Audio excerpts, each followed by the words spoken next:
হযরত আয়েশা সিদ্দিকা রাদিয়াল্লাহু তাআলা আনহাকে জিজ্ঞেস করা হলো, হে আয়েশা, আল্লাহর রাসূলের চরিত্র কেমন ছিলেন? হযরত আয়েশা সিদ্দিকা রাদিয়াল্লাহু তাআলা আনহা সূরাতুল মুমিনের প্রথম 10টা আয়াত তেলাওয়াত করে বললেন, এটাই ছিল আমার রাসূলের আখলাক। বলেন সুবহানাল্লাহ।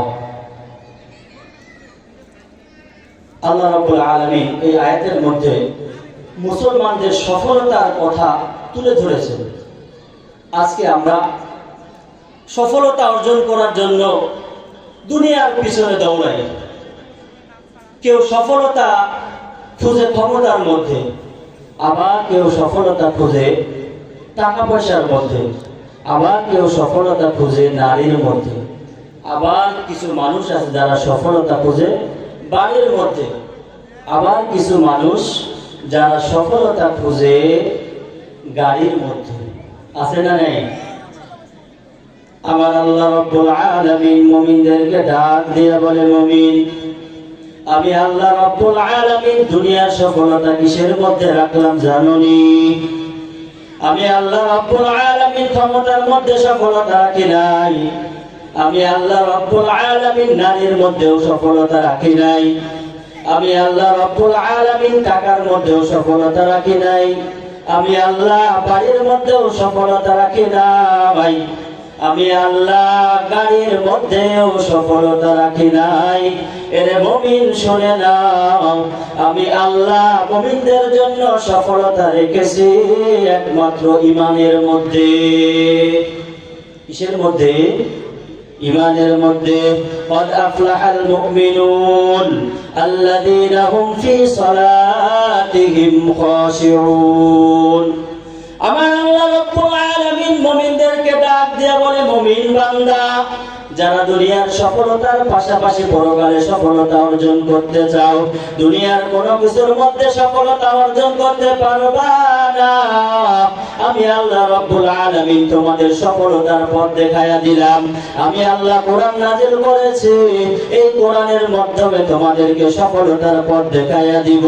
তবে তোমাদের মধ্যে 7টা গুণ আনতে হবে। কয়টা গুণ মুসলমান? আওয়াজ করে বলেন, কয়টা? 7টা। কয়টা? ভাই, ওয়াজ শুনতে হলে মাঝে মধ্যে একটু কথা বলতে হবে। কি করতে হবে? কথা বলতে হবে। তাছাড়া আমি বক বক করলাম, আপনারাও শুনলেন। এখন তো ওয়াজগুলো হচ্ছে হুজুর কোন হুজুর কোন সুরে বয়ান করলো, কোন হুজুরের কণ্ঠ কত সুন্দর, কোন হুজুর কত হাসাইতে পারলো। এটা যদি হয় তাহলে শ্রোতাও খুশি, বক্তাও খুশি। যার কারণে ওয়াজের মধ্যে আমাদের ফায়দা হয় কি? কম। কিন্তু ওয়াজ দিন মজলিসগুলো শুনতে হলে আমাদের মন, দিমাগ, আমাদের শরীরের সাথে সাথে এগুলোও কি করতে হবে? স্থির রাখতে হবে। তাহলে বলেন তো, সফলতা অর্জন করতে হলে কয়টা গুণ অর্জন করতে হবে? কয়টা? 7টা। এই 7টা গুণ যদি আমরা অর্জন করতে পারি, আমার আল্লাহ রাব্বুল আলামিন বলে, বান্দা, দুনিয়ার সফলতা তুমি অর্জন করার জন্য দুনিয়ার পিছনে দৌড়াইতেছো, আমি আল্লাহ পরকালে কেমন সফল করে তোমাকে দিব জানো? ওয়ালাহুম মা ইয়াদউন।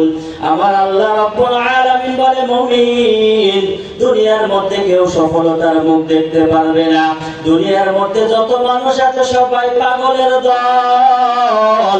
দুনিয়ার সব হচ্ছে পাগল। কেউ টাকার পাগল, কেউ বাড়ির পাগল, কেউ নারীর পাগল, কেউ গাড়ির পাগল, আবার কেউ ক্ষমতার পাগল।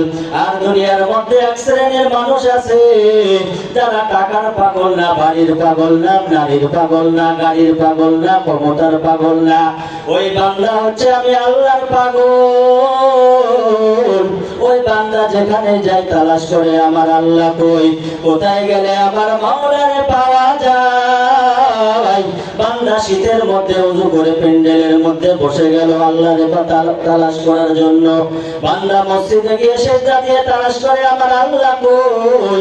বান্দা মাদ্রাসা মসজিদের মধ্যে এসে তালাশ করে আমার মাওলা কই। কোথায় গেলে আমার মাওলারে পাই। বান্দা সর্ব অবস্থায় আমার আল্লাহরে খুঁজে, আল্লাহরে খোঁজার জন্য ওয়াজের প্যান্ডেলে এসে আল্লাহরে তালাশ করে। আল্লাহ বলে, বান্দা, তুই বান্দা আমি আল্লাহকে ডাক দিতে দেরি করবি, আমি আল্লাহ তোর ডাকে সাড়া দিতে দেরি করব না। ওদেরে কুদরতদারে বরকামাল আনতা হাসবি আনতা রব্বি জুল জালাল, তুহি কাদের জলিলুল্লাহ জাহানাম বহর হালে তুহি মেরা নিগাহবান।